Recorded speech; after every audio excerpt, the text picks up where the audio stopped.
Mercedes is bringing back something many fans never thought they would see again, a proper G-Class Cabriolet.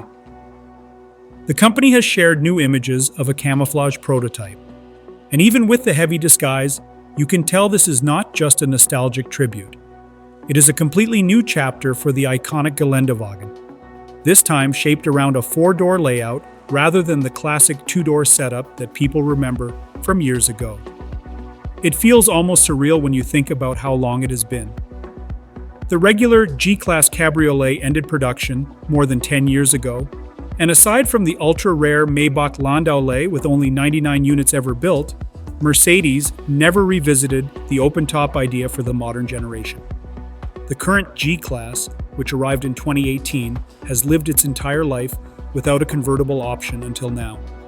Mercedes is being extremely careful about what it reveals, offering only a shadowy teaser image and a promise that this new cabriolet will be sold in almost every market worldwide, including the United States.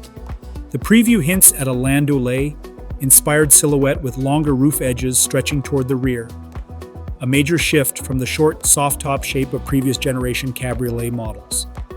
It also supports the theory that the new version will use a full four-door setup, which matches the fact that today's G-Class is sold exclusively with four doors. Even though the teaser calls back to the extravagant Landaulet, you should not expect anything as wild. That model had portal axles and a massive V12 engine.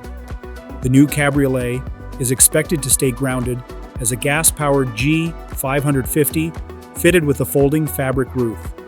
Since Mercedes did not mention the phrase EQ with technology that is used for the electric G580, it is safe to assume this version is strictly based on the internal combustion engine lineup. In markets that allow it, the G450d diesel variant may also receive the convertible option. The timing is interesting. Mercedes recently celebrated the production of the 600,000th G-Class, marking 46 years since the original model rolled off the assembly line. With that milestone fresh, this cabriolet arrives as a symbolic reminder that tradition and modern luxury can still exist together. Mercedes has not confirmed the exact debut date, but with the teaser already made public, a reveal before the end of the year feels very likely. Sales are expected to begin in 2026, and pricing will almost definitely sit above the standard G550, which starts at $149,400, including destination charges.